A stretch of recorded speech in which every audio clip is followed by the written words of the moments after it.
And this time I can say what's up tomorrow on Jimmy Akin's Mysterious World, because it is actually Thursday. You can say that, yes. Oh, and I already know too. It's Weird Questions with Jimmy Akin. Yeah, it's Fifth Friday, so it's Weird Questions. But do you know what the weird questions are? No, I thought I might ask you. Like, I know we did them together, but I don't. Well, in one ear, out the other with me. Nothing lasts very long with me. So, what is it? Well, we're going to be covering questions like, will we be frozen in time in heaven? Did Lazarus have a near-death experience? Why is the night sky dark? Which is a much more interesting question than you might suspect. Yeah.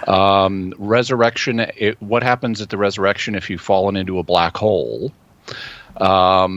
Children before the fall, what they would have been like. Also, the ship of Theseus. And if Jesus had children, would they be normal humans? I do remember those now. I especially, it's funny when you said the night sky one. There's a little paradox involved in that I was not aware of. I had never thought of it, and it's very interesting. It's called Olber's paradox, and it wasn't the answer to Olber's paradox was not solved until the 20th century. All right, we'll check it out tomorrow morning. Jimmy Akin's Mysterious World. They drop every Friday, even when there's 5 Fridays. That's how devoted Jimmy is. Even when there's 5 Fridays in a month, you're still going to get a new one every Friday. Jimmy Akin's Mysterious World. Jimmy, did you hear me say already every single line full? I heard you say that. I feel like we better just go to phones. Okay. Let's just start answering questions. Let's go to Bryce in Utah, listening on the app, the Catholic Answers app. Thanks for downloading it onto your phone. Bryce, go ahead with your question, please, for Jimmy. Hey, Si. Hey, Jimmy. Hi, Bryce. My question is about the possibility of an infinite path. It is my understanding that God's omnipotence makes an unliftable rock an impossibility. Could it be that God's omniscience would make an infinite past also impossible, as God could always be able to apply one of the infinite finite numbers to label every past event? Could it be that finitude is in fact infinite, as suggested by the existence of infinite finite numbers? Thanks for your thoughts. So I don't see why God's omnipotence or omniscience would prevent him from creating an infinite past. Now, this is not something the church has a teaching on. There have been doctors of the church who have held different opinions on this. St. Bonaventure thought that God could not create an infinite past if he chose, but St. Thomas Aquinas thought that God could create an infinite past if he chose. So you have a disagreement there between two doctors of the church who actually were contemporaries with each other. And so the question really depends on the merits of the argument philosophically, since there's no teaching on this. Personally, I've done a lot of work on this question, and even though I'm not a Thomist, I agree with St. Thomas on this. I don't see why God couldn't have created an infinite past if he had chosen. And I don't see the numerability of the moments of the past as a problem. The set of natural numbers, which is the set of numbers that go 1, 2, 3, 4, 5, and so on, that set of natural numbers is itself infinite. And so you could assign a natural number to every moment of past time, whether you count a moment as a day or an hour or a second or anything you want. You could assign a natural number to each moment of the past, and there's an infinite number of natural numbers. So by that reckoning, there could be an infinite number of past moments. And by his omniscience, the fact that he knows everything, God would know the numbers of all those moments. So I don't see any inconsistency here. I don't see what would prevent God from being able to create an infinite number of past moments. Okay, Bryce? Yeah, no, it makes sense. It's just that so many atheist arguments hinge on appealing to infinite sets, like there's an infinite regression of the past, or there's an infinite amount of contingent beings, therefore no necessary being. So it would be useful if somehow infinite actualized collections were not in fact possible, but maybe they are, and we'll just have to keep looking. Yeah, well, Aquinas would say that an infinite past is not an infinite actualized collection, at least not from the perspective within time, because there's only one moment of time from inside of time. There's only one moment of time that's real in that moment. We call that moment the present. Now, from an external perspective, like God has, being outside of time, there would be an infinite number of moments that are real. But that's something we have to deal with anyway, because there will be an infinite number of future moments. There's not going to be a last moment at which point all creation ceases to exist, including us.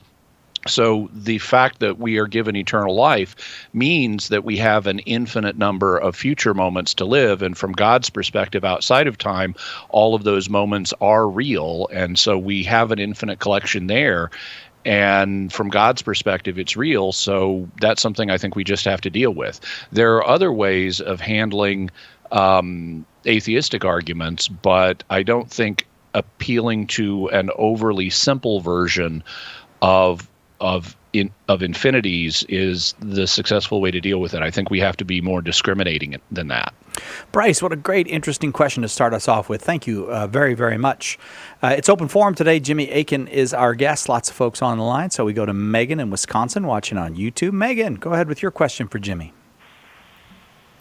Hi, Cy and Jimmy. My question relates to Calvinism, and I saw a post by a Calvinist talking about how there were early church fathers such as Clement of Rome, Athanasius, Justin Martyr, Augustine, that they kind of subscribed to Calvinism, and I was wondering if that was true or not. Well, it's certainly not the case that any of the church fathers believed in what's today called 5-point Calvinism.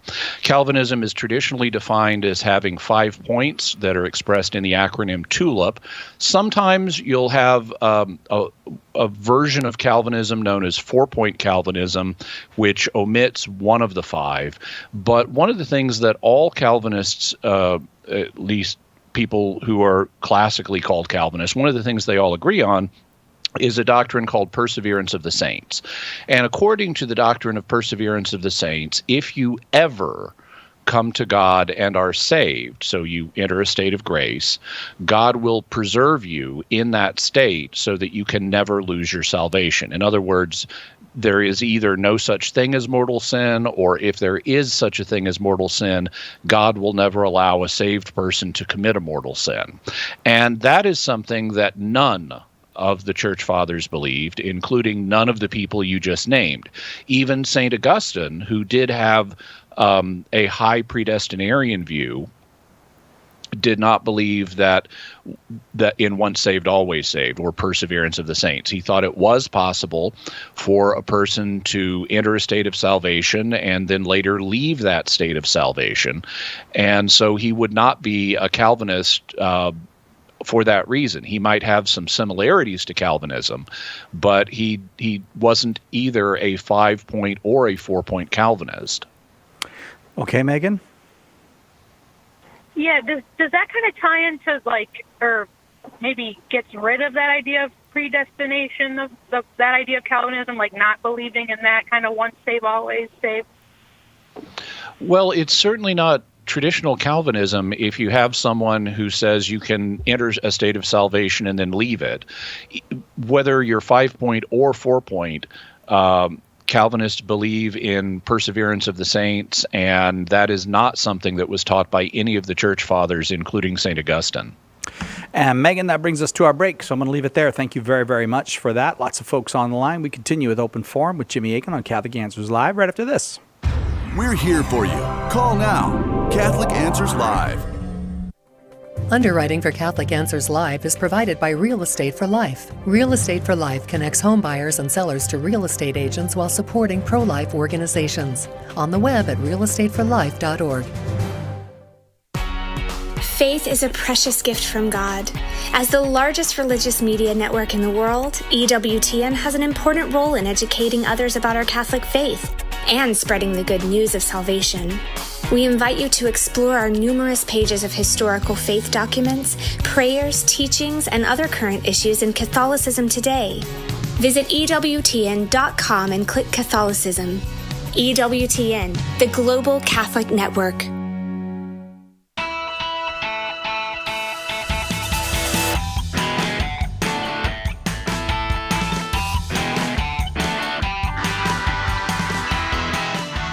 Welcome back to Catholic Answers Live. Just a couple days left to get the early bird pricing on the Catholic Answers Conference coming up the last week of September right here in San Diego. Act now. 5 days left. Take advantage of the $50 savings with our early bird special. The promo code is EARLY, and you save that $50 whenever you sign up before August 1st at midnight at CatholicAnswersConference.com. It's going to be an extraordinary conference all about Jesus in the Eucharist. Jesus will be present with us in the Eucharist. We'll have daily Mass and confessions. We'll have wonderful speakers. We'll have Eucharistic adoration and lots of fun. And we'd love it if you'd come. Go to CatholicAnswersConference.com to find out all about it and to sign up. And if you do sign up, use that promo code EARLY and save that $50. We're going to Ontario, Canada, where suddenly we are very popular. Lots of calls this week from Ontario, Canada. Justin, watching on YouTube. Thanks for calling from Canada. Glad to have you, Justin. Go ahead with your question for Jimmy. Hi, guys. How you doing? Very well, thank you. My question is, I'm really into studying Second Temple Judaism, and around the time of the Apostles, and I'm open to the idea that there's a distinction between fallen angels and demons. Like demons are the hybrid offspring of fallen angels and women. But in light of the Fourth Lateran Council, in light of certain things the Church have said, is that permissible to hold that? Because I'm only kind of adding more details, or is that condemned? Well, I'd have to check the wording of the Fourth Lateran Council. It's been a while since I looked at that passage, but my understanding would be that just generally, you have to look at how terms are being used in a given age and by a given language community. So the Greek term daimonios didn't originally mean what Christians mean by a demon. It originally referred to a kind of lesser spiritual being that was less than a theos, less than a full god, and one that could potentially be manipulated by humans and so forth. And so they had a different meaning for the term. Christians then picked it up, and you can argue, depending on the evidence you have, that it shifted meaning over the course of Christian history. So in order to discern what Fourth Lateran is saying about demons, you'd have to use the term as it was used in the time of Fourth Lateran. And if they're using it as a synonym for fallen angel, well, then that's how they're using the term. That doesn't mean that it can't be used other ways. It just means this is not the way it's being used now. And today in Christian doctrine and Christian theology, the term demon is used as a synonym for fallen angel, but that wouldn't preclude there being other uses of the term that are no longer current. You could, if you could provide evidence for it, and I know that some like Michael Heiser have proposed this, that in the first century the term for demon was more commonly used for like the ghost of one of the children of the Nephilim. I haven't seen evidence that would document that to my satisfaction. I'm open to it. I plan to get around to studying it. I just haven't yet. But if that were the case, that would simply be a different use of the term demon than we use today. Okay. Basically, the Fourth Lateran, as far as I understand, just basically says that God created them good. In the beginning, I kind of was able to wedge my interpretation, saying, well, yeah, I mean, even if God permitted some kind of union like that, he's still the one that ultimately brings life, but they became bad anyways, and God knew they'd become bad. That was pretty much my question, in that they had, in the beginning, they had an original testing, which is like sententia certain, but I believe in three testings. I believe that, Genesis 3, Genesis 6, and Genesis 11 pretty much were separate falls of different angels, whether that was also permissible. That is also permissible. The Church recognizes that demons were originally good, and that they that some of them fell, but it does not have specific teachings about exactly when they fell or whether they all fell at once. Theologians have offered opinions about that, and the common opinion is that the angels fell very early and all of the ones who did fall fell at the same time, but that's a theological opinion that is not church teaching.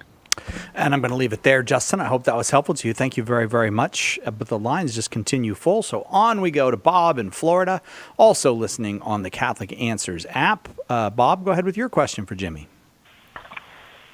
Yeah, Jimmy and Si, I'm teaching RCIA this session coming up, and I just saw that the change of the name of RCIA to OCIA from Right to Order.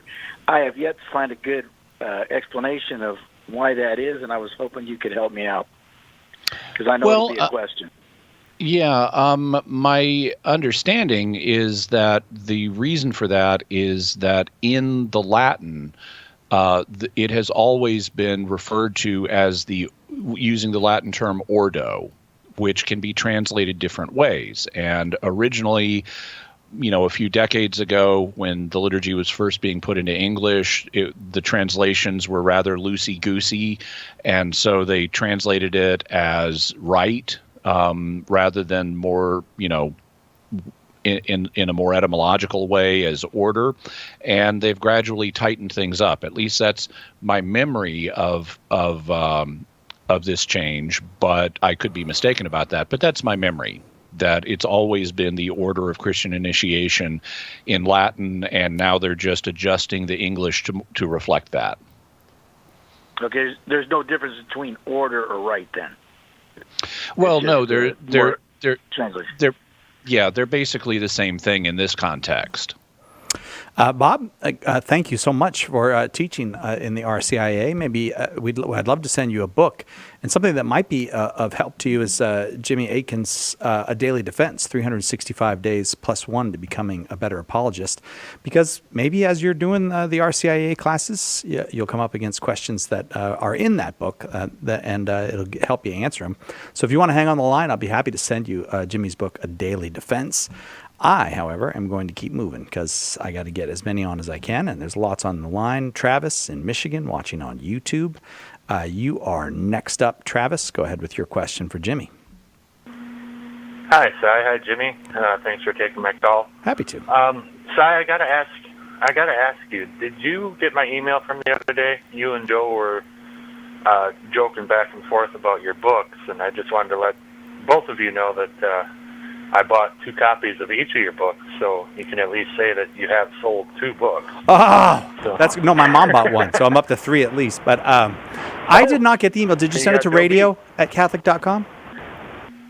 No, I sent it to Cy Kellett.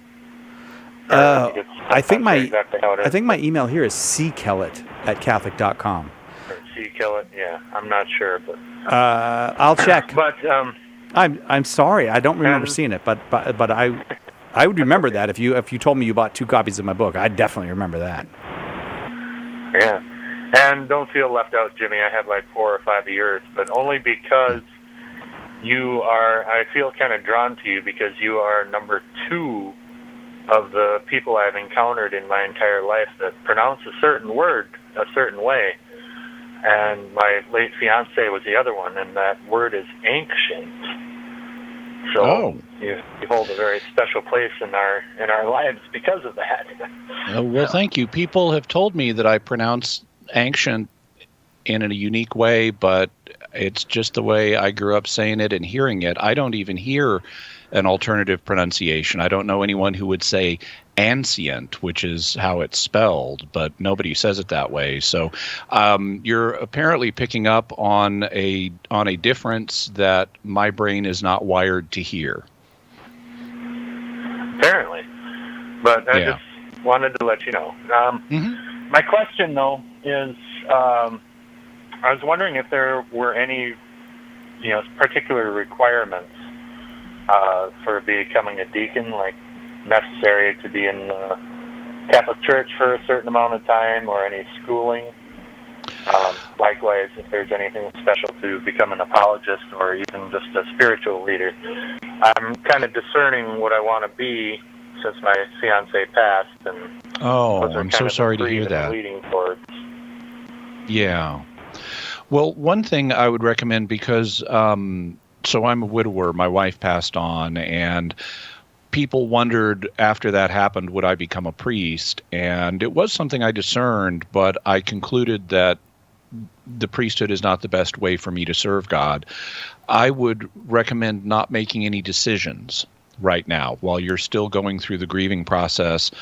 It's important that you take time. I mean, it's fine to think about things, but while you're in a grieving process, if you just lost a fiance, that's a really tough thing to have happen, and you need to take time to heal and restabilize before you make long-term decisions. So I would urge you not to make decisions quickly. I would wait until you've recovered from this blow.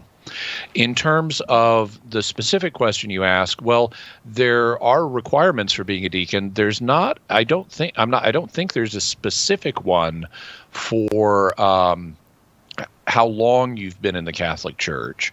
Paul does say in his letters not to ordain a recent convert, and that would be applied in a practical way by the bishop of whatever diocese you would be seeking ordination in. I mean, he'd need to look at a variety of factors connected with you and see, okay, does this guy seem to be a suitable candidate?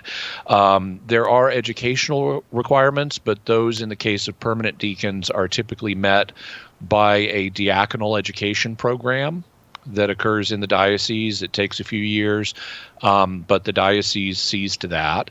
In what I am aware of in canon law, this is Canon 1031, Section 2. It says a candidate for the permanent diaconate who is not married is not to be admitted to the diaconate until after completing at least the 25th year of age. One who is married, not until completing at least the 35th year of age, and with the consent of his wife. So there is an age requirement that's written into canon law itself. But one of the things, in this area is they leave a lot to the discretion of the bishop. And so if you do reach a point where you're interested in pursuing the diaconate, or even just for your own information so you can discern that question, you might want to contact your local diocese and ask what the requirements for the diaconate are there. Because it will vary some from place to place. In terms of becoming an apologist, there is no certification for that. In the Catholic Church, it's not a liturgical office. It's not part of holy orders. And so, in practical terms, anybody can do apologetics. Not everyone can do it well, or not everyone can do it professionally, but everybody can do apologetics. And so I've written before, I think others have written before at Catholic Answers about what they've done to train in apologetics. I know I wrote an article on that subject a few years ago that's online at Catholic.com. You might want to look that up.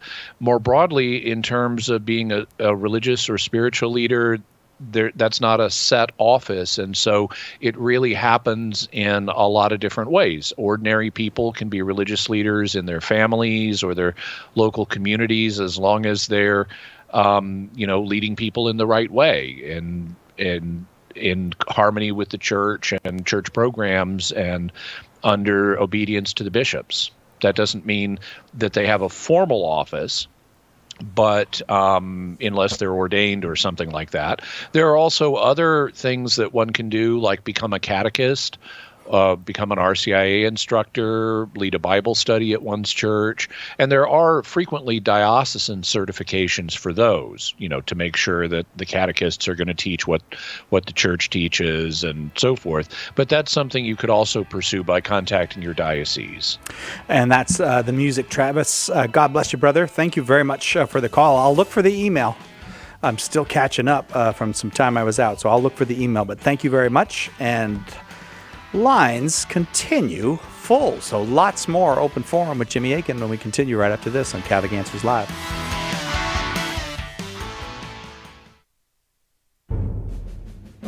Here's a question. Is it really possible to be friends with someone who died 2,000 years ago? Maybe the problem is that we've grown way too comfortable with the story of Jesus. Nice man, right? Taught us to love one another, said not to judge people. We celebrate his birthday every year. It's time to put away this small, safe version of Jesus, says Cy Kellett. Nobody that bland could have transformed the world.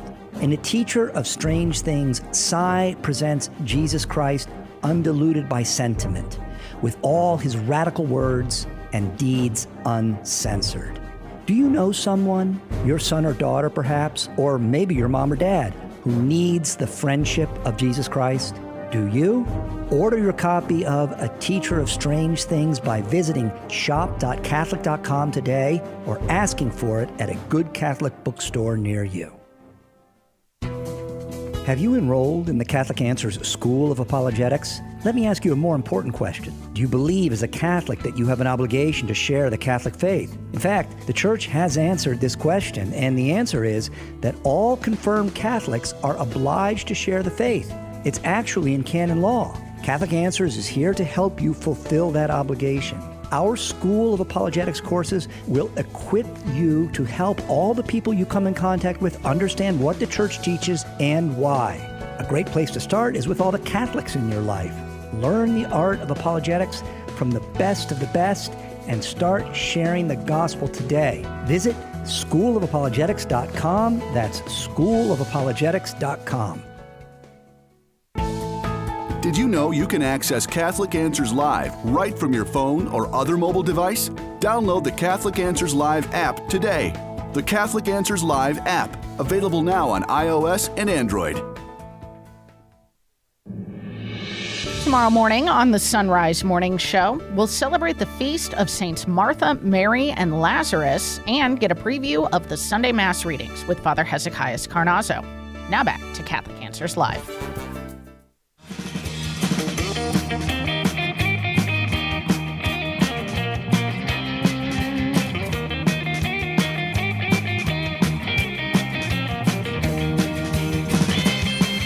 A little bit of groovy music. That makes me feel so good. A little bit of groovy music, a little bit of Jimmy Akin makes your Thursday afternoon go down smooth. It's like a spoonful of sugar. You're very welcome here. It's open forum. Jimmy's with us both out. What? So you're saying Thursday afternoon is like medicine?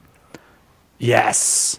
Yes. And for this reason, you know what? I never thought it's the worst traffic day. Why is Thursday worse than Friday around here? It's my worst day for getting home, Thursday afternoon. Is it? Yeah. This is fascinating. We got there's no lines open. But I never have trouble getting home after the show. Yeah, I don't know why that is. I realize that, Jimmy. I'm aware that your commute is very easy.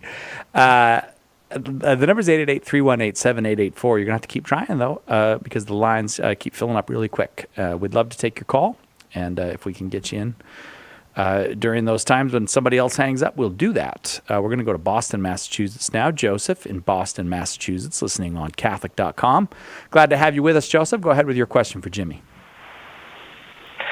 Thanks for taking my call. My question is about Romans chapter 2, verses 25 through 26, and Paul talking about circumcision. How, if an uncircumcised doesn't keep the law, it's like or if a circumcised doesn't keep the law, it's like he's uncircumcised, and kind of the vice versa there. It would seem to me that, like, a lot of the history of Israel is God keeping his covenant despite his people's, like, disloyalty to it. So I'm kind of wondering what Paul's kind of saying here. It would seem like they would still be a special people set apart for God. I don't know. Okay. So since you cited these verses, I'll start by reading them. This in Romans 2:25 and 26, Paul says, "Circumcision indeed is of value if you obey the law. But if you break the law, your circumcision becomes uncircumcision. So you won't receive any benefits just because you're circumcised." He then, in verse 26, gives the flip side of that. He says, "So if a man who is uncircumcised keeps the precepts of the law, will not his uncircumcision be regarded as circumcision? And Paul's going to go on in Romans to elaborate that, talking about how circumcision is not simply a matter of being physically circumcised. That's just an external symbol of an internal purity of heart. And it's the internal purity of heart that's really important. So if you have faith working through love, then you count as a Jew spiritually, whether you're circumcised physically or not. Now, that doesn't mean that the Jewish people, considered as an ethnic group, don't have a special place before God. They actually do. And that's something that Paul explores later in Romans. If you look at chapters 9 through 11, Paul has an extended meditation on the place that the Jewish people do have in God's plan. And he also discusses in those chapters about how Gentiles who are believers in God and in Christ are grafted in to that plan. He uses an analogy of an olive tree, and he compares Jews to people who belong to a cultivated olive tree, and Gentiles to people who have been part of a wild olive tree, and then they get grafted from the wild olive tree into the cultivated olive tree when they become Christians, so they become part of the Commonwealth of Israel. Similarly, people who are in the Commonwealth of Israel, who are, ethnically Jewish, if they don't believe in Jesus, if they don't do what the law says, let's say they go out and murder and steal and commit adultery and things like that, then they're not going to receive benefit from being part of the Commonwealth of Israel. And that's the point that Paul is making here in Romans 2. You got to walk the walk. Just being circumcised is not enough. And also, similarly, the fact someone is not circumcised will not stop someone from participating in the Commonwealth of Israel. So circumcision, physical circumcision, has a role, but it is not the criterion of salvation, and it is not a prerequisite for salvation either. Okay, thank you. If I could just follow up super quick.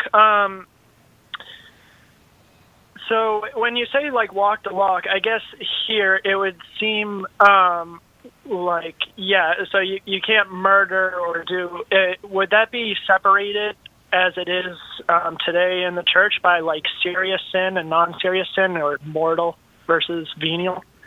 Because Paul's setting it up that no one kind of follows the law. All have fallen short of the glory of God.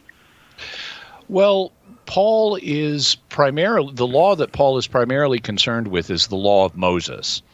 And so when you read about breaking the law, especially early in Romans, Paul really has in mind the law of Moses there. He also has, in some passages, and this is true in Romans 2, he also has in mind the natural law, which is written into the human heart. And he talks about how Gentiles who don't know the law of Moses can nevertheless know the law of God in their hearts and follow it. So there's kind of a complex relationship here between the law of Moses and the law of God, more generally, the natural moral law. But fundamentally, Paul is indicating that being a Jew is neither necessary nor sufficient. Being ethnically a Jew, being physically circumcised, is neither necessary nor sufficient for salvation. What really counts, as he puts it in Galatians 5, is faith in Christ working through love. And I'm going to leave it there. Joseph, thank you very much for the call. It's open forum. Jimmy Akin, our guest. Onward we go. Now down to San Antonio, Texas. Stephen in San Antonio, listening on 89.7 FM. Go ahead with your question for Jimmy, Stephen. Okay, my question is this. In the resurrection body that we're going to receive, we're going to never die. And I was wondering how is it going to affect our internal organs like our heart and our kidneys and our lungs and our stomach and our digestive system when all these organs are keeping us alive by when we eat food, it basically digests our food and assimilates it in our body. But since we no longer are going to be living off of water and food to survive or to live, does that mean our internal organs are basically going to not function anymore or no need to function? And my second question is, in the resurrected body, are we going to still be going to the bathroom after we eat? The answer to both questions is the same. We don't know. What we do know, because we've been told, is that we will have eternal life in bodily form, but exactly what that means is something that has not been revealed to us. We're told that by St. Paul that our resurrected bodies will be much greater than our present bodies, but we're not told the details. And so it's possible that we may consume food and water and digest them, but it's also possible that we may not. One of the things that St. Thomas Aquinas talks about, and this is, of course, a matter of theological opinion, but one of the things that he talks about is how, and he doesn't use the modern word. The modern word is entropy, which refers to the tendency of a system to wear down and break down and become less organized over time. He didn't have that word because that came up after the scientific revolution. But St. Thomas Aquinas notes in other terms that every natural physical system that is not supported by grace is subject to entropy. And so it will wear down and break down over time. In his terms, it was corruptible. And that's the nature of every physical system that is not supported by grace. But our resurrected bodies will be supported by grace, and so they won't run down and break down over time. Now, exactly how grace will support our physical forms is something that could work in different ways. It could be that God will support us at the organ level and keep all of our organs from breaking down and corrupting, but we'll still eat food. Or it could be, instead of supporting us at the organ level, God could support us at the cellular level so that he keeps all of the cells supplied with what they need to keep going, and the organs don't really have to get involved. Or it could be that he'll support us at the bodily level, where neither the organs nor the cells really need to get involved in order to keep things running. We just don't know, and we'll just have to leave it to God to handle that for us, and we'll eventually find out. And God will handle it for us. Yeah. Stephen, thanks very much. We've got to take a quick break. Right back with more. Jimmy Akin, Open Forum on Catholic Answers Live. Hello, this is Archbishop Salvatore Cordileone of San Francisco. Keep your dial tuned to Catholic Answers Live.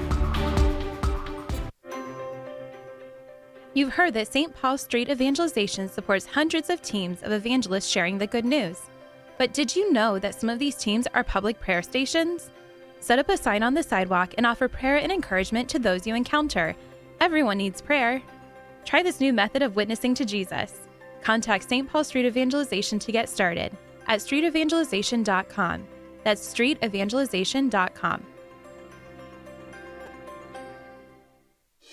Hi, I'm Kristalina Everett, and I am so blessed to have a great new show on EWTN Radio. It's called Women Made New, where women help women get closer to God. Through honest conversations with our guests about the challenges we face in our lives, we're reminded that no matter what mistakes we've made, it's never too late to start over when we receive healing from the God who makes all things new. That's Women Made New every Saturday at 12 noon Eastern on EWTN Radio.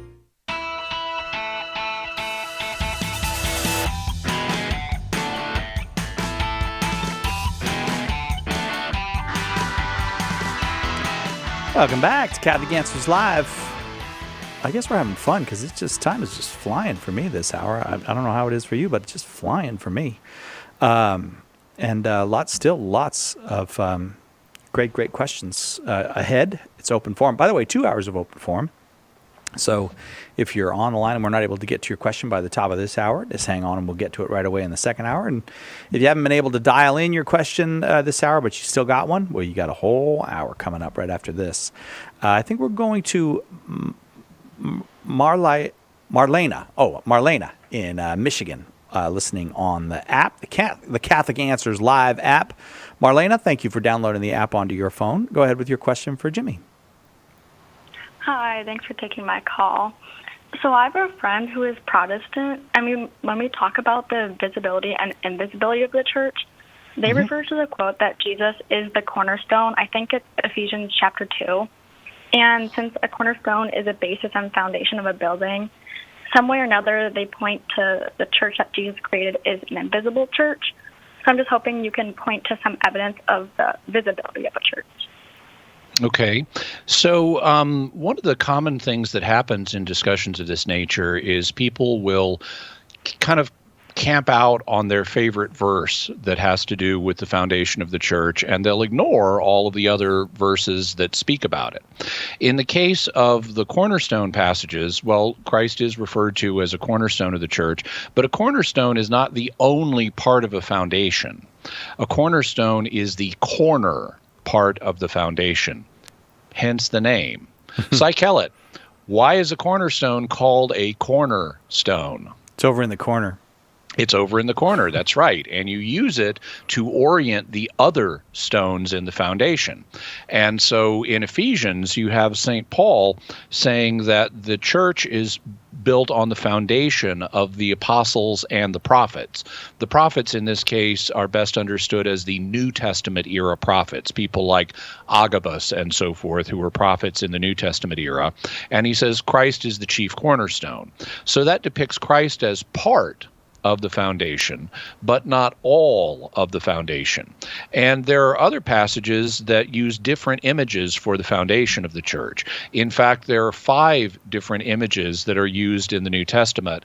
And if you go online and type in Jimmy Akin, the church's 5 foundations, you will find an article I wrote many years ago, back in like 1993, where I talk about the different passages and what they mean and how they need to be read together. You can't just read one of them to the exclusion of the others. I also talk about this in my book, A Daily Defense. In terms of the visibility of the church, well, so what does it mean for a church to be visible?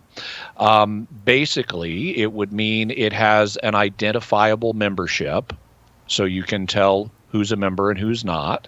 It has leaders and followers, and you can tell who those are. And it has laws that govern the behavior of the members, and people can be either included from it or excluded from it by the action of the leaders. You know, they could excommunicate someone to get them out of the church. They could baptize someone to get them into the church. But that's what we're talking about when we talk about a visible church. And if you look at the 2 passages in the New Testament where Jesus himself speaks of his church, and that's Matthew 16 and also a couple of chapters later in Matthew 18. In those 2 passages, Jesus is clearly envisioning what we would call a visible church, because in Matthew 16, he appoints Peter as its leader.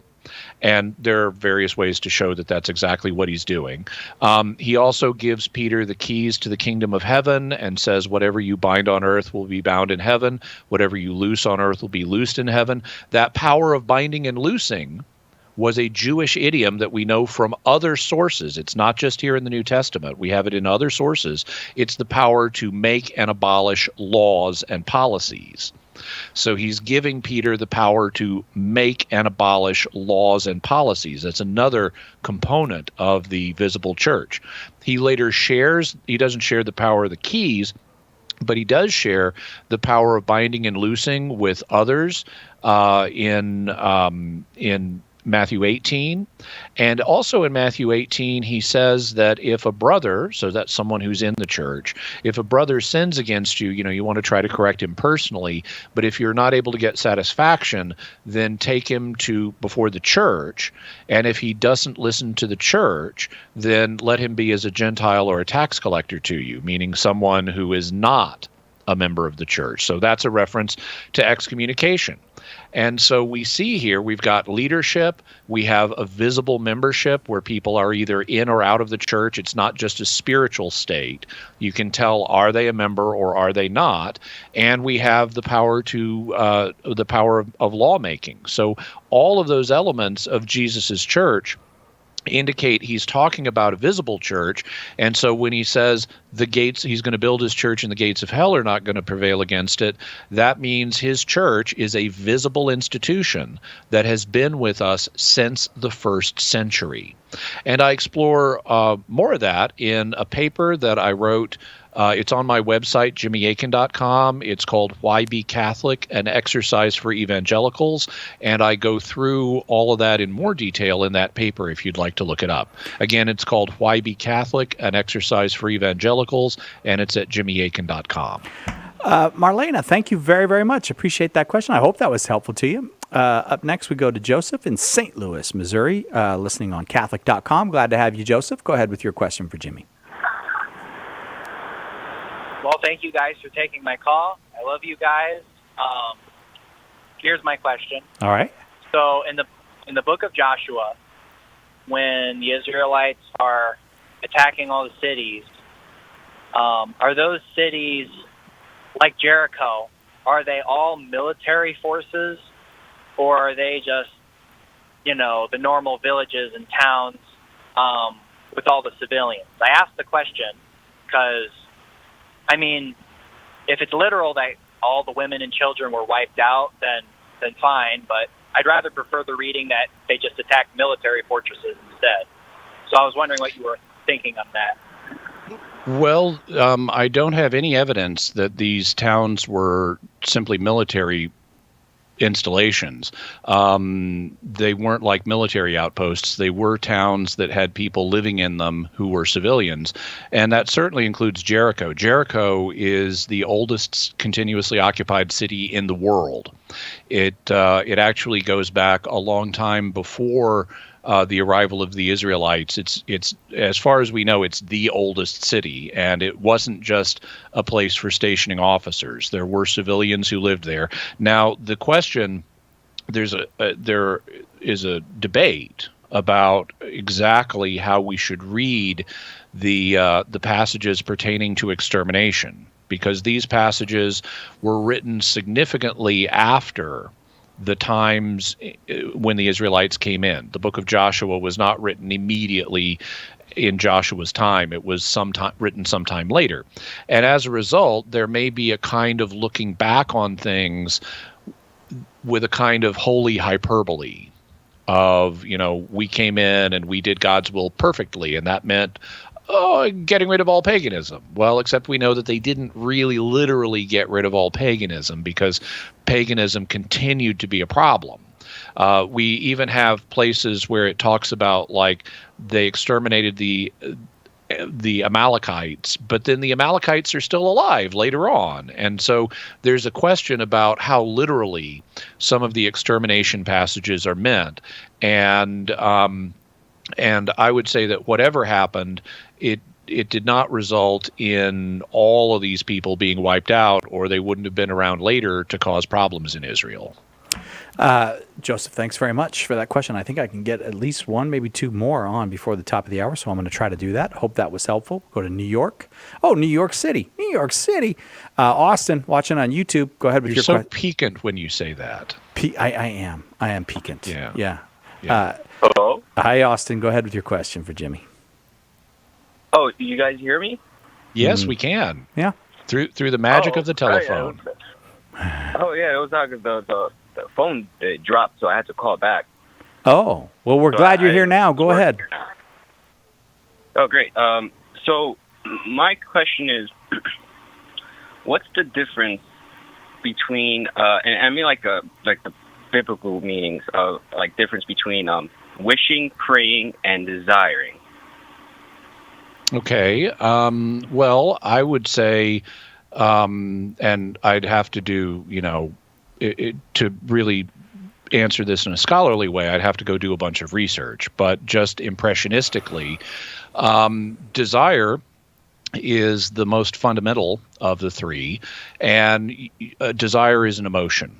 So when you see something, like, let's say it's a piece of pizza and it smells good and it looks good and you have a desire to eat it, that's kind of the most fundamental of these three phenomena. But just because you may have a desire for something doesn't mean that you actively endorse that desire by your will. So you could have a desire like for a piece of pizza, but say, I don't want to eat that. I'm dieting. I don't want to eat, or I'm fasting or whatever. I don't want to eat that. And in that case, you would not be wishing that you had the pizza. You might have a desire for the pizza, but you're not wishing to have it. Wishing would occur when you go beyond just having a desire, which is an emotion, and you endorse it by an act of the will and say, I would like that. I want that. I wish I had that. And then praying is when you ask for it. And if I ask, I could ask, the person who's selling the pizza, and that would actually be a prayer.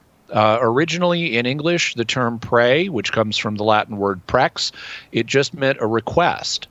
And so I could ask the pizza seller for the piece of pizza, in which case I made a prayer of a human sort, but I also could pray to God or pray to the saints and the angels for their intercession. But in all of those circumstances, I'm going beyond merely wishing for something. I'm actually asking for something. And when I make that ask, when I make that request, that's when I'm praying. Does that all make sense to you, Austin? Yeah, like I understood the wishing being like a thing we do, and desiring kind of be like unconscious. But I've seen people relate wishing to praying. Mm-hmm.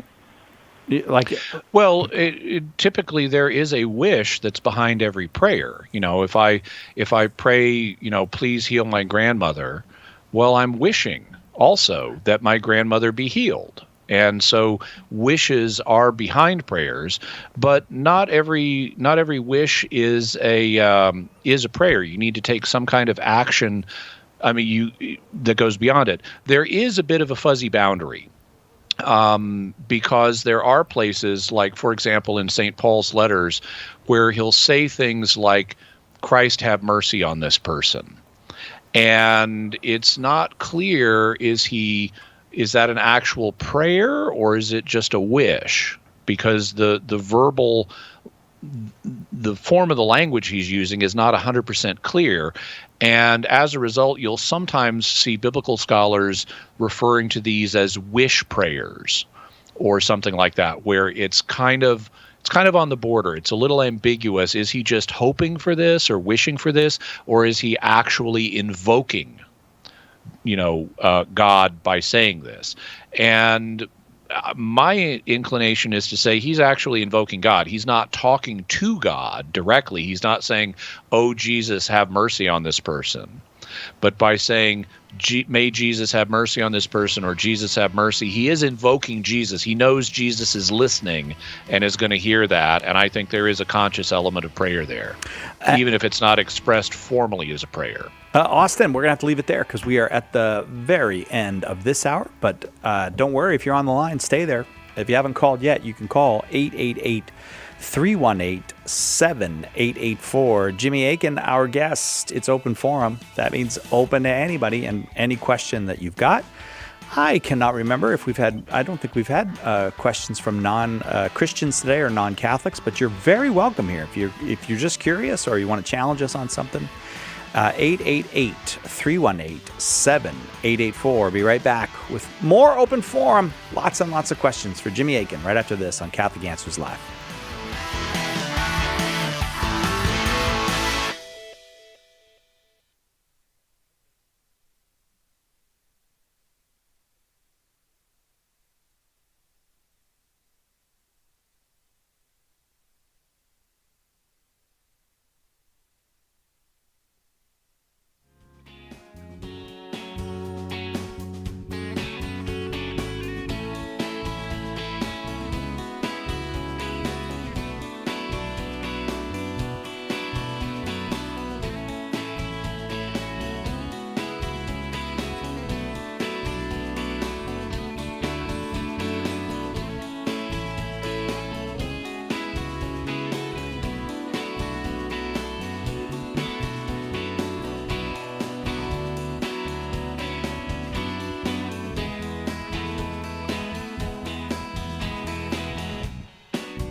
Welcome back to Catholic Answers Live. I am Cy Kellett and having a great time with Open Forum with Jimmy Akin.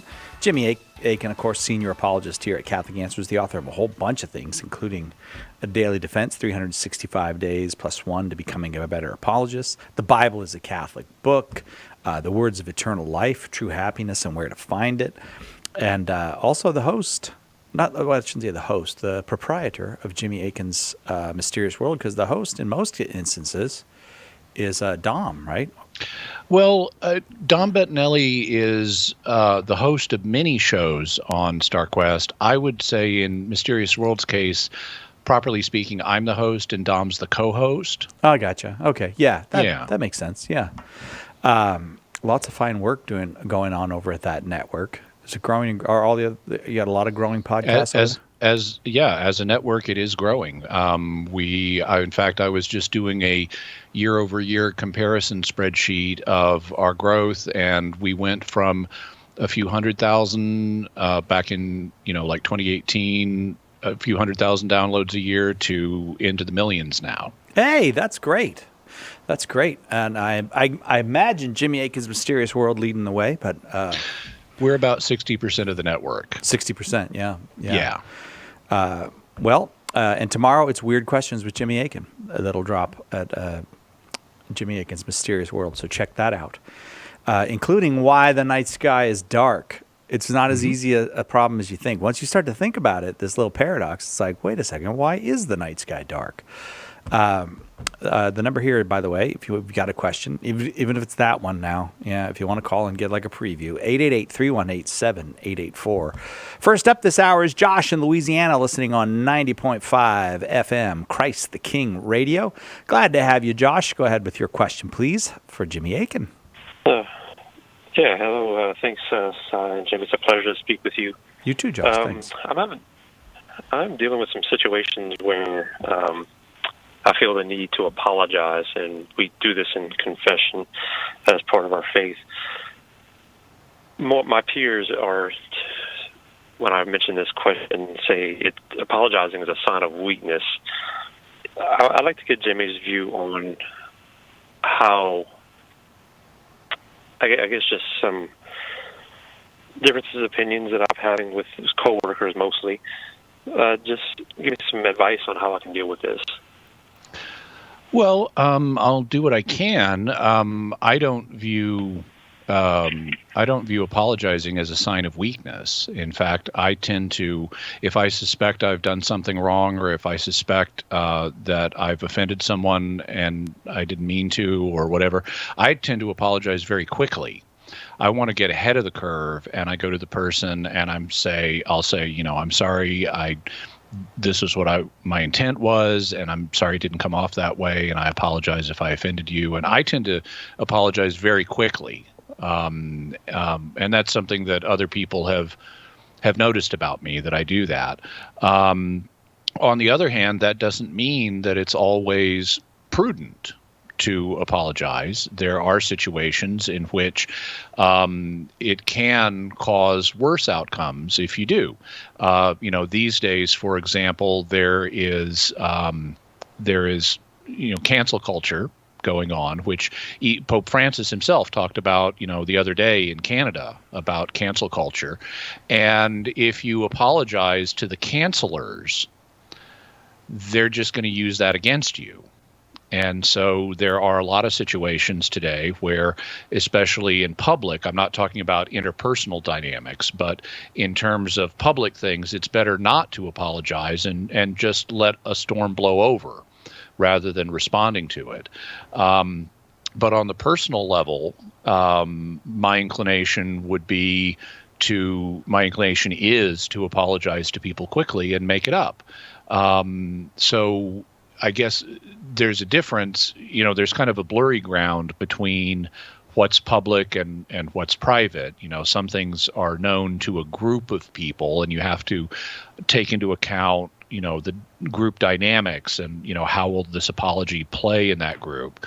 But those are my general principles. Is there something more specific I could help you with? No, Jimmy, you really kind of nailed what I feel. And I think I need to do, and I appreciate that. No problem. Happy to be of service. Thank you, Josh. Thank you very much for the call.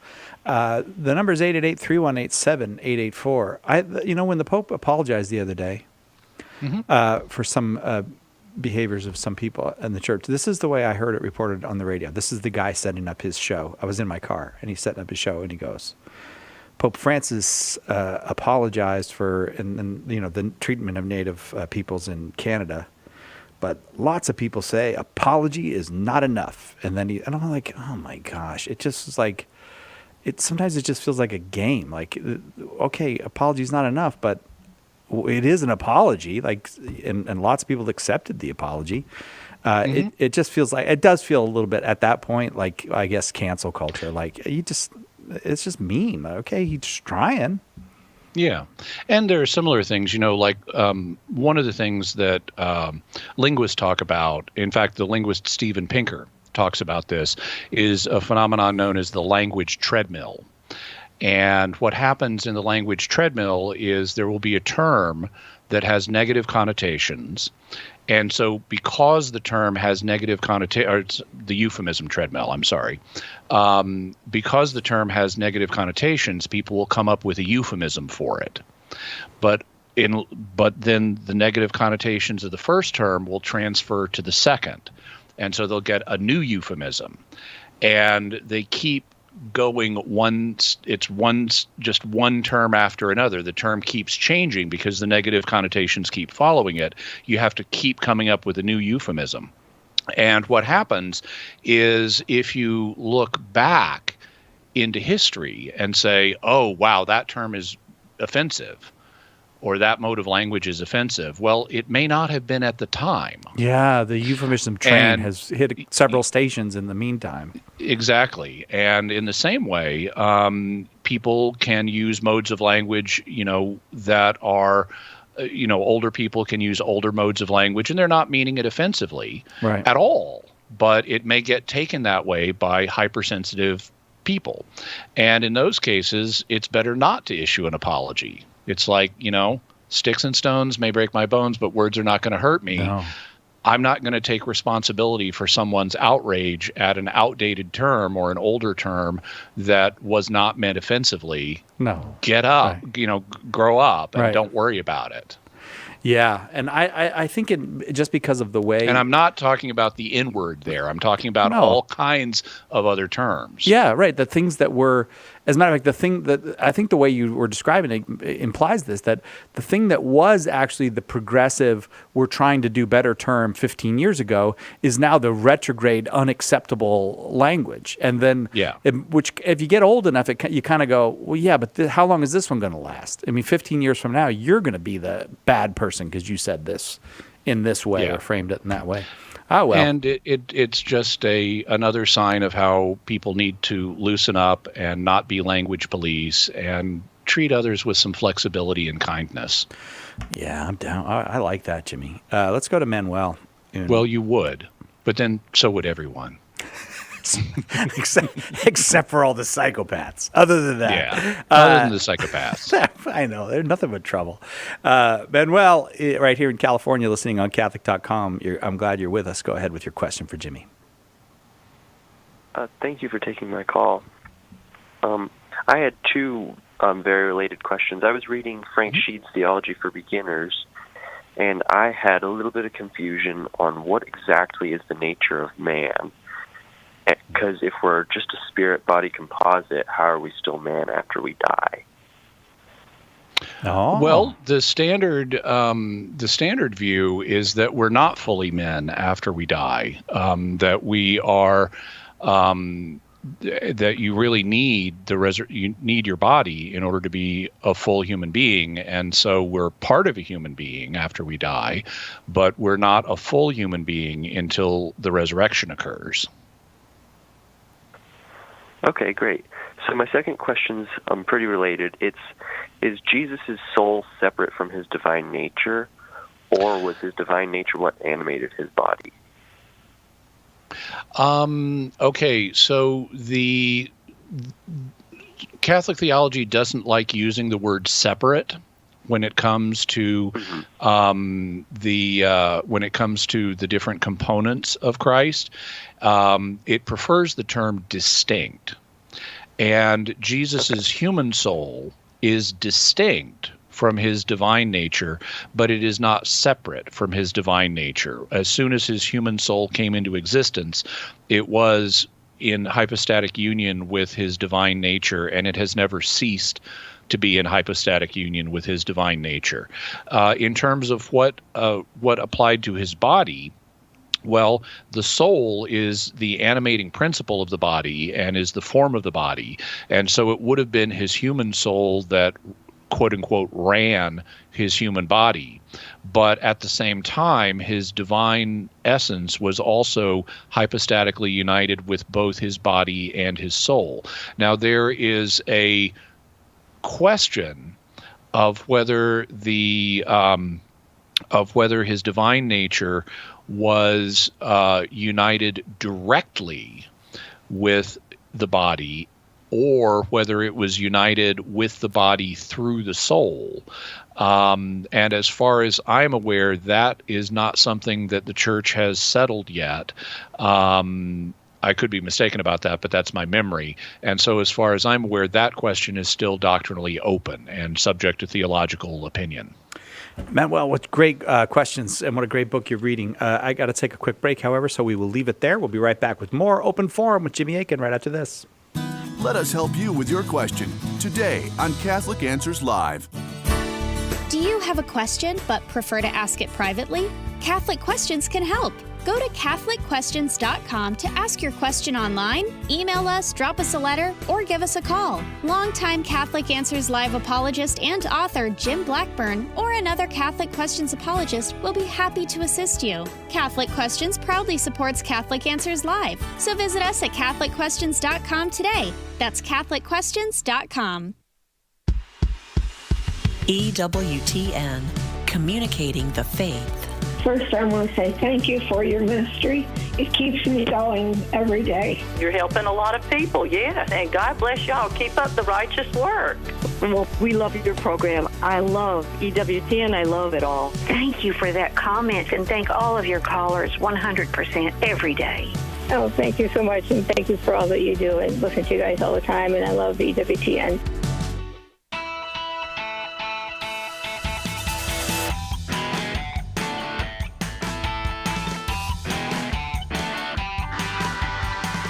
Welcome back to Catholic Answers Live. I want to invite you again to join us for our big Catholic Answers Apologetics Conference. Happens each year right here in sunny San Diego the last weekend of September, and it will happen here the last weekend of September this year as well, at least if all goes according to plan. And I want to tell you about it now because there's just 5 days left until the $50 savings for the early bird special goes away, and I'd like you to take advantage of it if you're coming.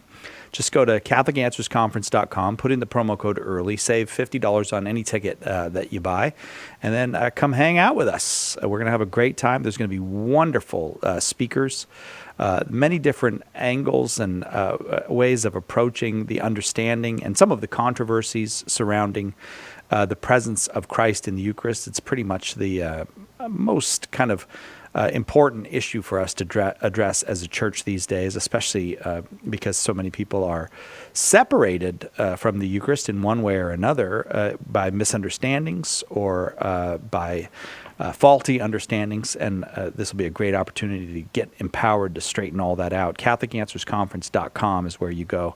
Use that promo code EARLY in the next 5 days, and you get $50 off your ticket. CatholicAnswersConference.com. Jimmy Akin, our guest. Open Forum, probably a little bit of groovy music in our future. And up next is Leo in Kentucky, watching on YouTube. Leo, I hope all is well. Kentucky's getting a lot of rain, aren't you? Not right now. Maybe later. Oh, okay. I thought I saw some... I'm in Louisville right now. Oh, well, all right. I'm glad Louisville's all right. Go ahead with your question for Jimmy. So I was wondering, was Moses circumcised? Because I don't read anything about it in the good book. I know Gershom was, but it was Moses.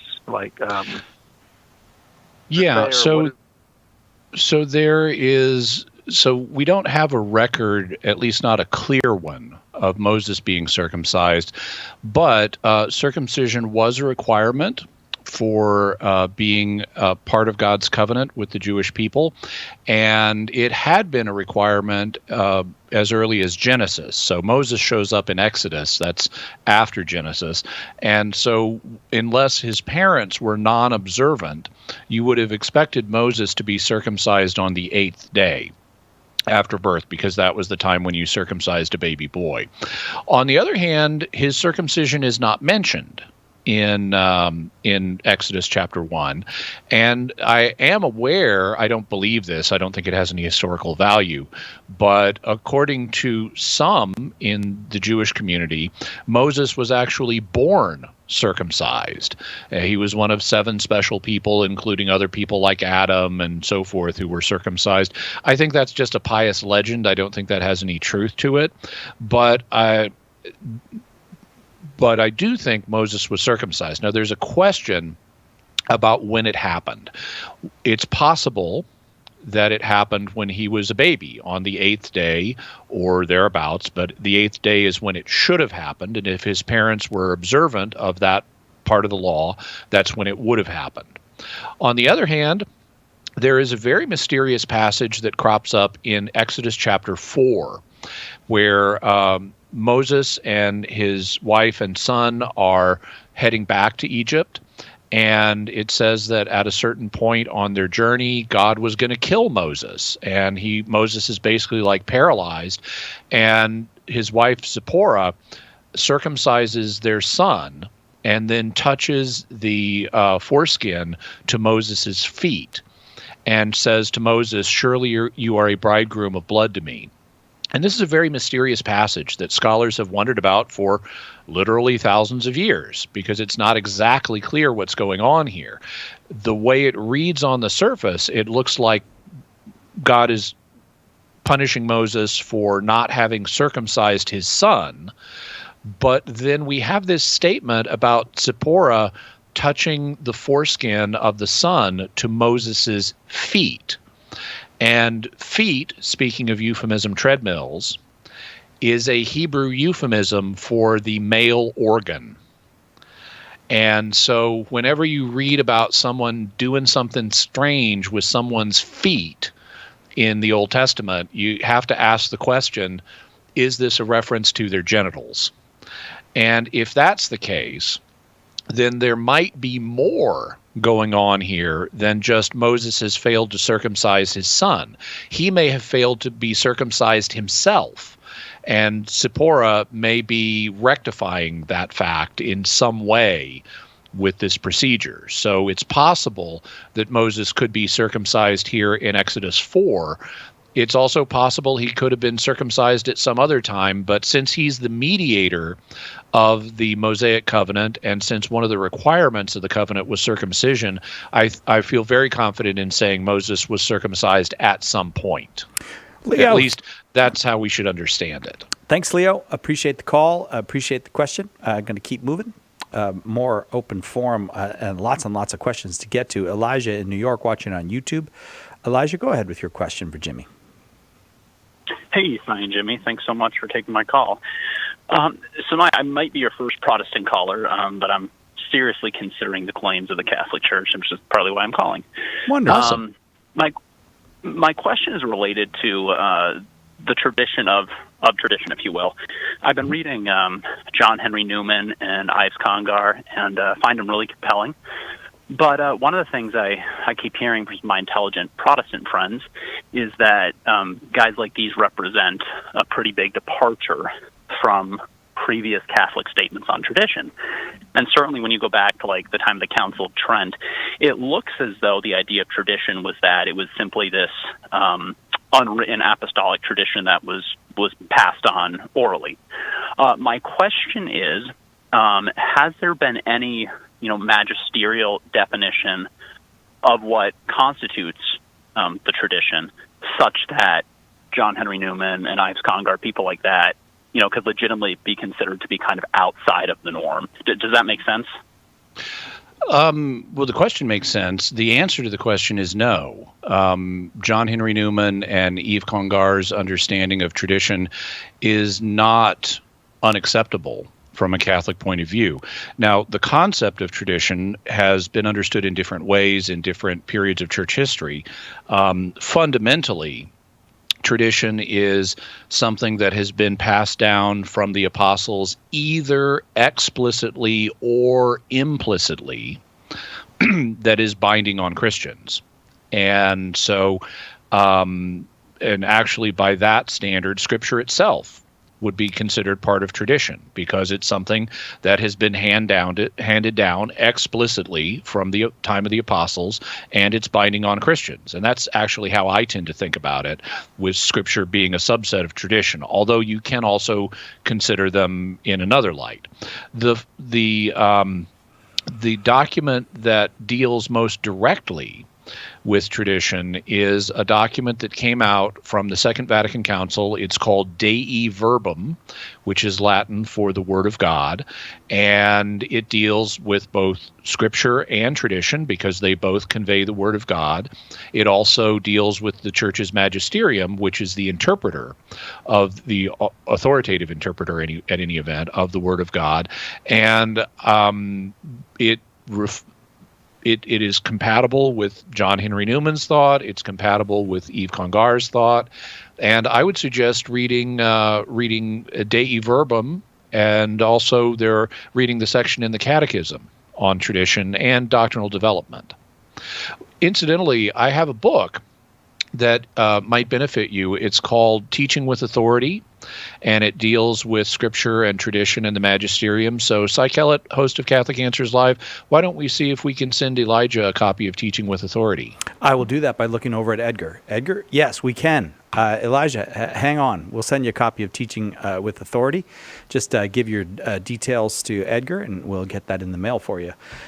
Man, lots and lots of great questions today. I'm going to keep moving because the phone lines are back to full. David in Pennsylvania watching on YouTube. You're next. Go ahead, David, with your question for Jimmy. Yep. Hello, Will. Hello, Jimmy. Hi, So David. I'm having something. Hello.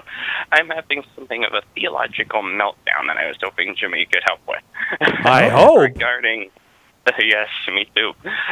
Regarding the parable of the prodigal son. Okay. So this seems to be just a little bit of a stumbling block for me, because on the one hand you got what I see as the perfect representation of the biblical God as in the form of the Father, right? Mm-hmm. And then of course you've got the perfectly penitent and repentant son who comes home and is in the eyes of the Jews back then would have understood that he's willing to work for reconciliation with his father. However, his father really interrupts that part of his son's rehearsed speech, and will have none of the idea of works, and restores him to full sonship effective immediately. So this seems to be a problem, because it seems like the Catholic God, in fact, does require something in the form of penance, right, or some work before reconciliation can take place, which seems opposed to the biblical God as shown in the parable of the prodigal son. And also, I guess, really, that penance is sort of knocked down by the parable of the prodigal son as well. So how does the Catholic Church justify its version of God and the doctrine of penance in light of this parable? So penance is something that is that Christians are exhorted to do at various places in the New Testament. Now, in the first instance, and we're going to have to finish this after the break, but in the first instance, this is a parable. And parables are meant to teach us certain points. Frequently, there is one lesson per person in the parable, but parables are limited. They are not exact models. And so when you're reading a parable, we have to be very conscious of saying, what's the lesson that's being taught here? And not trying to press the parable beyond the limits that it's meant and what it's meant to teach us. Is this parable, is the reason Jesus is teaching this parable, Cy Kellett, to tell us we never need to do penance? No. Is that what Jesus is trying to teach us with this parable? I would say no. No. Then it's pressing the parable beyond its limits to try to get that out of it. In addition, there are other passages in the New Testament that do talk about penance and its usefulness for Christians. Jesus himself says, when you fast, do it this way. And fasting is an act of penance. So he clearly expects, he doesn't say if you fast, he says when you fast. So Jesus himself expects us to do penance. And even in the parable itself, the prodigal son himself is willing to do penance. But to show God's love, the parable takes a different course. But the point is not to teach us we never have to do penance. Jesus himself recommends penance and expects us to do it. Right back after this. Catholic Answers Live. Can you defend the Church's teaching on the real presence of Christ in the Eucharist? Do you desire a deeper relationship with our Lord in the Blessed Sacrament? Join us September 22nd through 25th for the annual Catholic Answers Conference in San Diego. This year's theme is the Eucharist, I Am With You Always. Featuring all the Catholic Answers speakers and special guest Bishop Thomas Paprocki, use promo code EARLY to save $50 when you register at CatholicAnswersConference.com.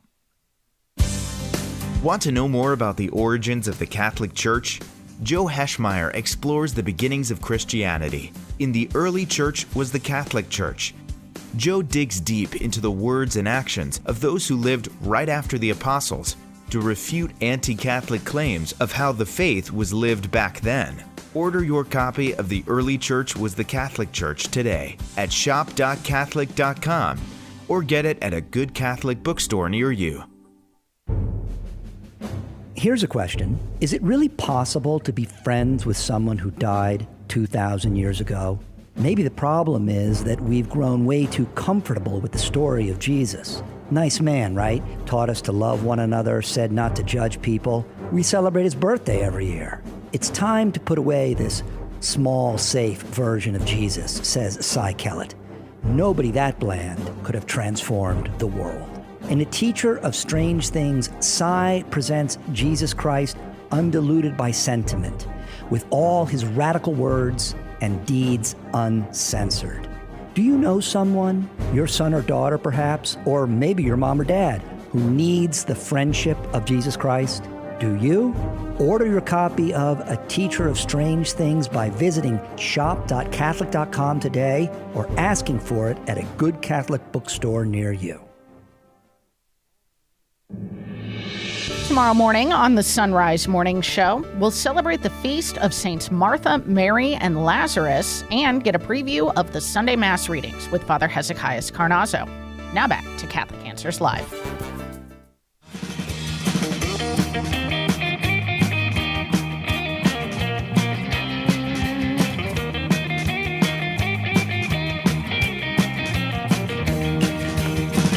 Willkommen back.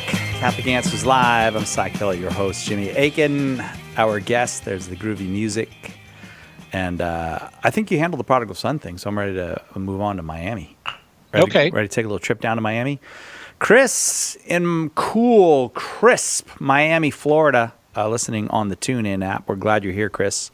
Go ahead with your question for Jimmy. Sunshiny Miami. Hey, Jimmy. Hi, Cy. Hi, Chris. I'm under the impression that with regard to the justice system, ideally, a person can be rehabilitated, but sometimes implementing capital punishment serves as the best form of justice, both for the victim, society, and the criminal, maybe. I mean, that's how I think of it. And hopefully, by facing the fact that they'll soon meet their maker, that it might cause a person to really evaluate their life choices and maybe repent and be saved. I wanted to know what your thoughts are.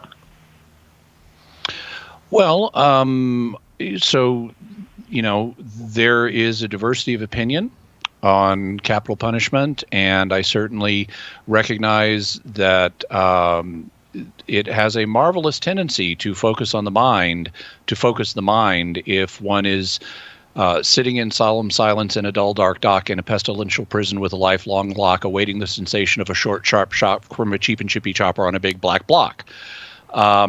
Gilbert Sullivan. Gilbert and Sullivan, yes, that's from the Mikado.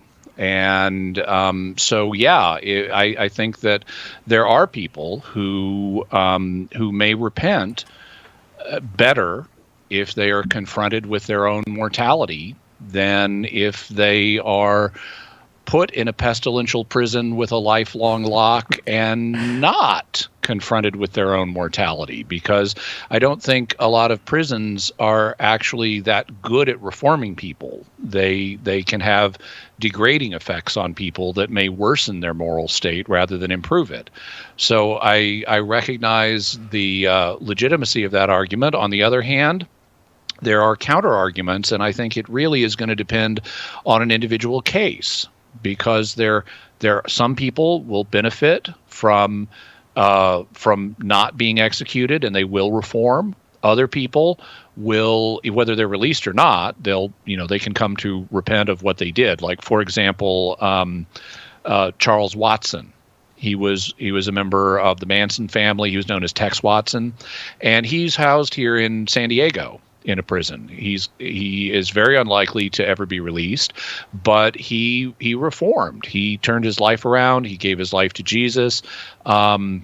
He repented of what he did, and he's written a book, which I've read, where he engages theologically with the issue of the death penalty and rehabilitation and things like that. And he's a thoughtful guy these days.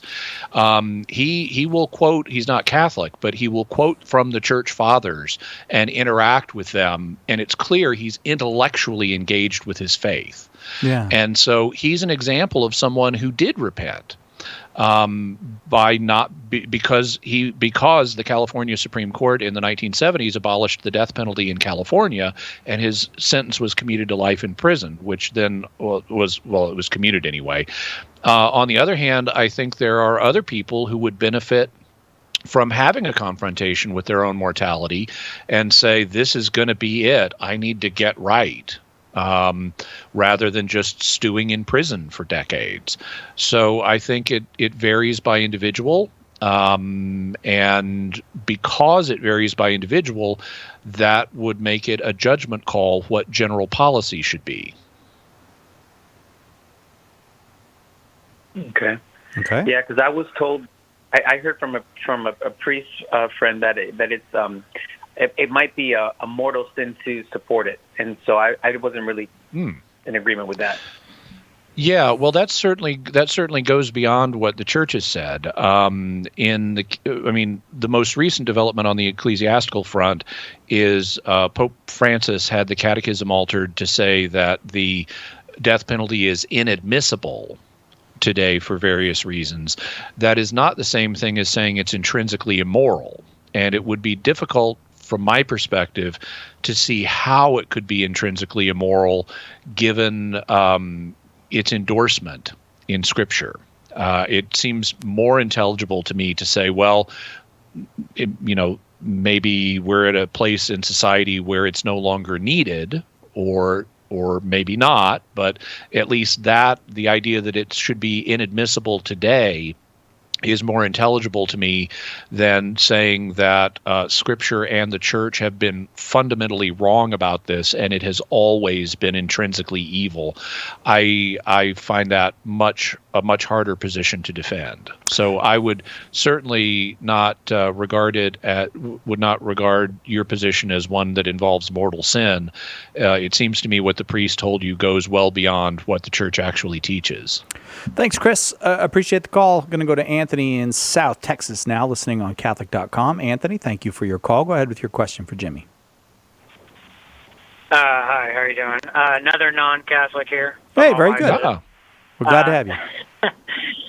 I was wondering about Jesus and the money changers. I believe it's in Exodus. From what I've heard, it's like one of the only displays of anger or close to it that Jesus had in the Bible.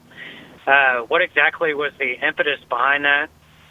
Was it money itself, or was it money being in the temple, or was there something else going on there? The passage, and this incident occurs in all four of the Gospels, And it may have actually occurred twice in Jesus' ministry, because John presents it occurring at the beginning of Jesus' ministry, and the three synoptics present it as occurring at the end of Jesus' ministry. And so some people have said, oh, he did it twice, which is quite possible. In terms of why he did it, my understanding is because of where the money changers and the animal sellers had set up shop. They were apparently in the temple complex itself, and they were in the court of the Gentiles. Now, the way the temple complex was structured, it had an outer court that was open to men and women from all nations. It was known as the court of the Gentiles. Within that, there was the court of women, which you could go into if you were a Jewish woman. Within that was the court of Israel, which you could go into if you were a Jewish man. And within that were the holy places that only the priests could go.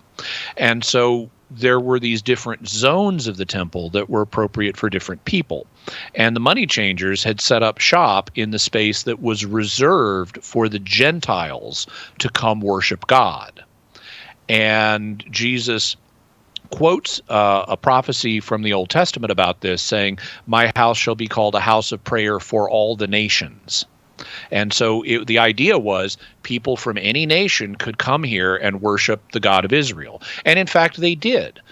We have lots of records of people from other nations. Some of them were polytheists, some of them were monotheists, but they would say, okay, this is the temple of the Jewish God. We're here. We're going to worship the Jewish God. And they would. And they would offer gifts at the temple. They would offer sacrifices at the temple.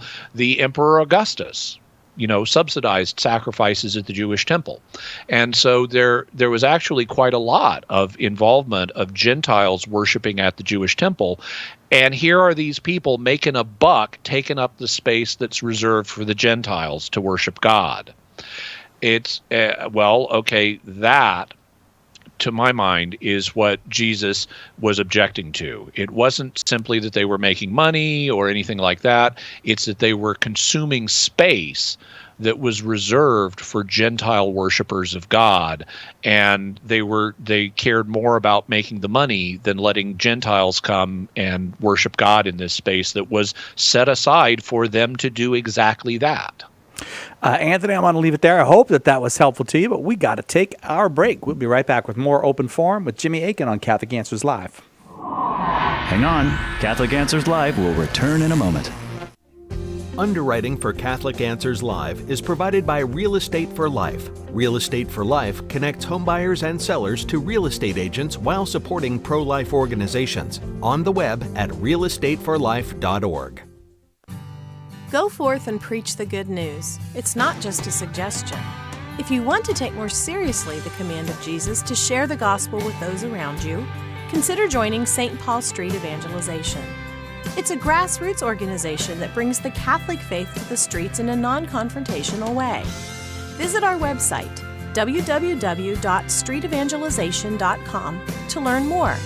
And don't forget to like us on Facebook.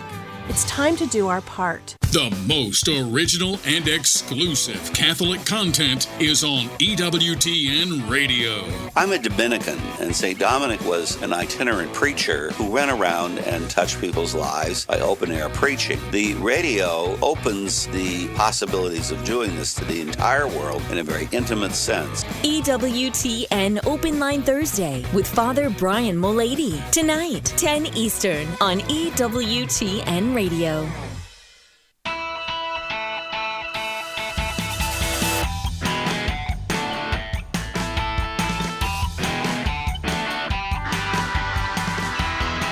Welcome back to Catholic Answers Live.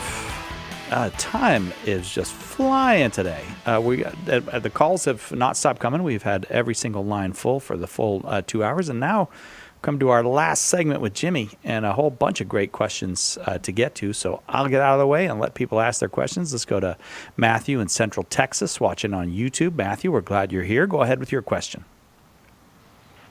Hey, guys. Thanks for having me and taking the question. I really appreciate it. Happy to, Matthew. So, just a real quick pretext. I'm coming into RCA, IA from a Protestant background, was agnostic for years, started having a change of thought, seeing things that I couldn't quite explain. To get more specific to the point, I'm having a stumbling block, like a caller a couple before me said. I'm looking at this Flavian signature, and I know it kind of goes to an author named Joseph Atwill, put out a book called Caesar's Messiah. And I'm just trying to see, what is the fact of this? Is there any basis in fact that there was this typology, satirical view that Josephus was, laying on top of parts in Scripture that would basically assign Titus Flavius as Jesus? No, this view, the Caesar's Messiah view, is a fringe view. It is not accepted by biblical scholars or historians of this period, whether they study Christian history or Roman history. This is just a nutty, crazy view, and it is not supported by the evidence. We have really good evidence, apart from Josephus, that Jesus of Nazareth was a real historical individual who lived in first century Judea and who was regarded as the Jewish Messiah by his followers. And the idea that Jesus is a later invention is simply not supported by the evidence. In fact, currently, I'm scripting a course called Evidence for Jesus for the Catholic Answers School of Apologetics that I'm going to be taping next month. And I go through all different kinds of evidence in favor of Jesus, and I debunk this kind of Jesus mythicism. It is simply not supported by biblical scholarship or historical scholarship. What do you think, Matthew? I'm sorry, go ahead. No, I just want to know if that was helpful to you. Yeah, that was very helpful. I'm looking for full answers to questions. I'm having a hard time finding something like that would be absolutely perfect. But thank you again for taking the question. Matthew, since you're working on heading into RCIA, I could send you a copy of Jimmy's book, A Daily Defense. It's just lots of questions and answers, which since you're doing this kind of searching and researching, I'd be happy to send it to you. If you want it, hang on. You want to say something, Jimmy? Yeah, it doesn't interact a whole bunch with this area, but it does interact with it some. Yeah. And it'll have a lot of other additional things that could be of use to Matthew on his RCIA journey. Can we send Matthew a copy of A Daily Defense? 365 days plus one to becoming a better apologist. Matthew, I hope we'll hear from you again. That's a wonderful call to get. Joseph in Nashville, Tennessee, listening on 101.5 FM. No. Start again, 100.5 FM. Joseph, we're glad you're here. Go ahead with your question for Jimmy. Hey, Jimmy. Thank you so much for taking my call. Yeah, I would love your help trying to sort out a situation with somebody in our life. So he was born and raised Catholic and is getting married to a non-Catholic, a Jewish woman, who is very open to raising the children with the tenets of the Catholic faith. Now, we don't know for sure, but this is what she said to this point. The problem is that he has not received a dispensation from the bishop, nor has he sought one out, and they're getting married in a Jewish synagogue. And so from what my girlfriend tells me in the catechism, that would prove that that would mean that the marriage is invalid, right? And so I guess there's two questions that I have for you, right? The first one, even though the Jewish people are still God's chosen people, would a marriage between a Catholic and a Jewish person in a synagogue be invalid? And second, do you think, in your personal opinion, that it would be appropriate to attend the wedding, even though it is not valid, under the presumption that, they're one step away from ratiocination in the future? Okay, so canon law is clear in how it applies to this, at least in general principles. Now, there are special situations where if someone can't get married in the church, they can get married outside of it, but that's not the situation here. The marriage would not be valid because in order for in order for a Catholic to marry a non-Christian person, they need to obtain what's known as a dispensation for disparity of cult. That means they're marrying a person of another religion. And so this has nothing to do with Jewish people. It has to do with the fact that this gentleman is a Catholic. As a Catholic, he's a citizen of the Catholic Church, and as a result, he's bound to observe the laws of the Catholic Church, just like he's a citizen of the state of Tennessee, let's say, and he's bound to observe the marriage laws of the state of Tennessee. So just like he needs to have his marriage be in compliance with the laws of Tennessee, assuming that's where he is, he also needs to make sure that his marriage is in compliance with the laws of the Catholic Church. And that means he either needs to observe the Catholic form of marriage or get a dispensation from form so he can observe a different form of marriage, and get a dispensation for disparity of cult so he can marry a person of another religion. If those things don't happen, then the marriage would not be valid. In terms of could one attend, the church doesn't have an explicit teaching on that, and people are going to have different opinions. My personal view is what I would do is, if a sacrament's valid, whether it's Catholic or not, if a sacrament's valid, I'll show up for it on the grounds God's going to show up for it. But if a sacrament is not going to be valid, I could imagine scenarios where I might go in order to better influence the people in the future, but my inclination is to be upfront with them and say, "Hey, you need to take care of this now," and I, just as a matter of truthfulness to them, tell them now so that they can act on it now and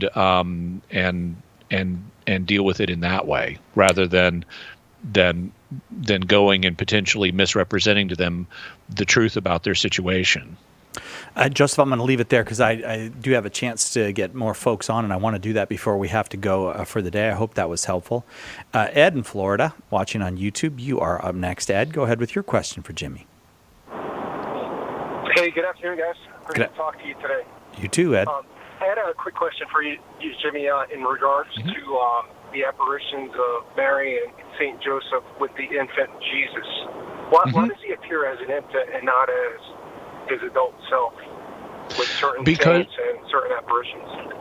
Because it will touch people's heart. Humans are programmed to respond in a special way to babies, and so by appearing in the form of a baby or an infant, Jesus touches people's hearts in a special way in those apparitions.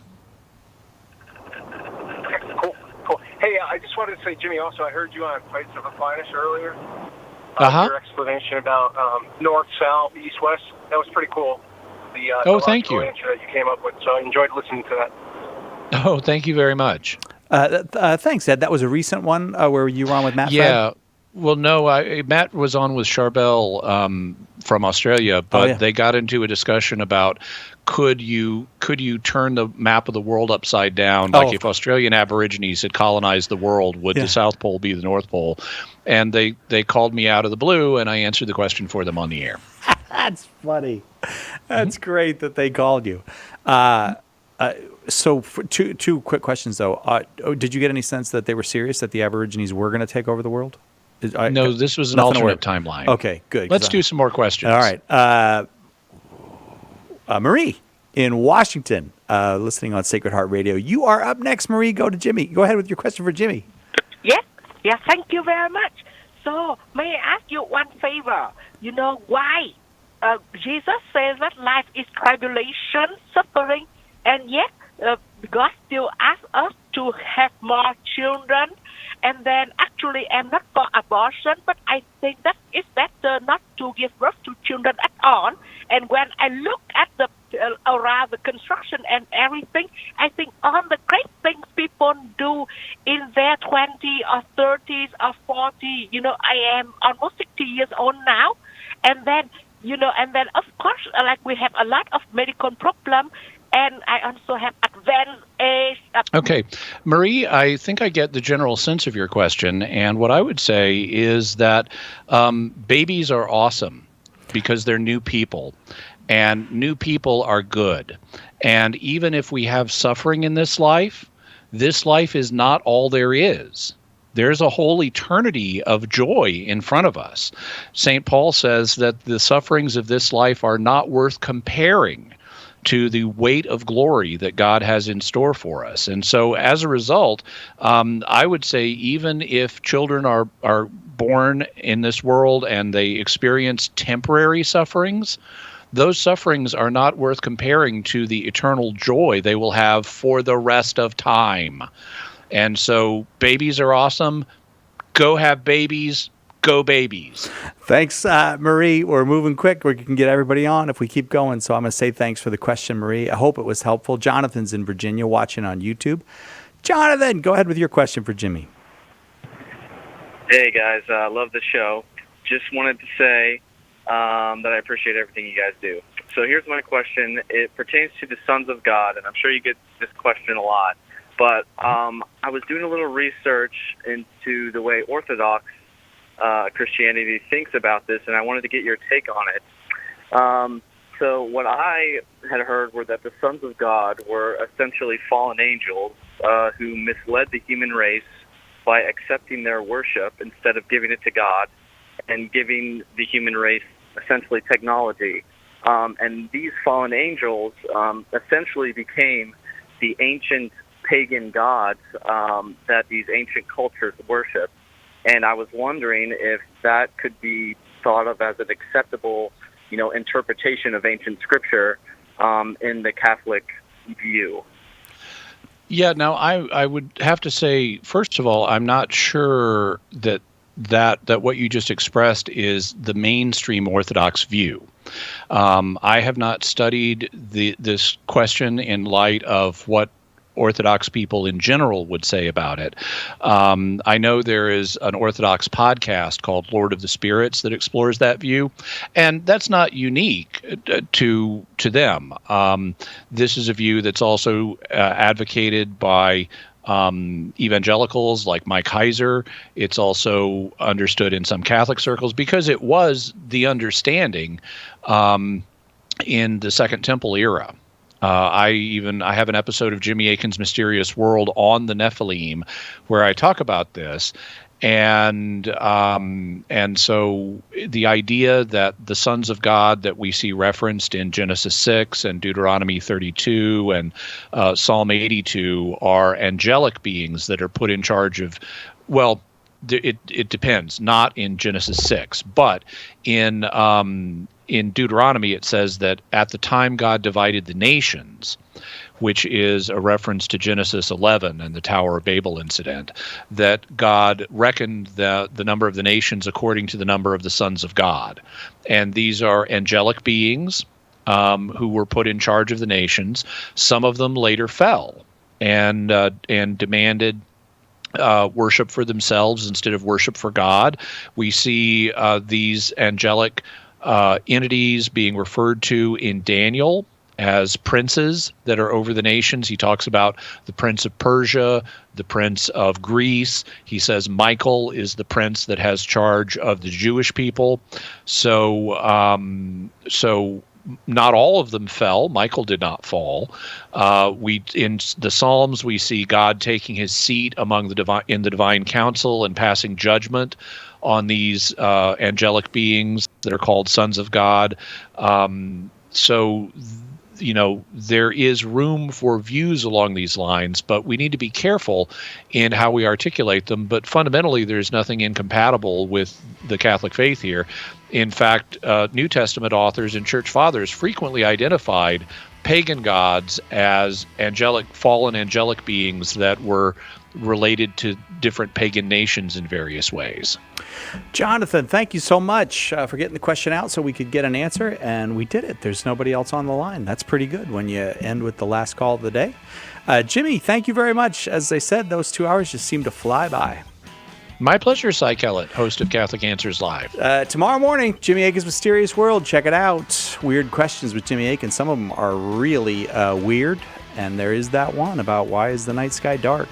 You might think that's easy to answer. It's not so easy to answer. And tomorrow we got Joe Heschmeyer with us. Is that everybody says probably that's right. Oh, and Michael Lofton will be with us. Okay, we'll see you then. God willing. Catholic Answers Live.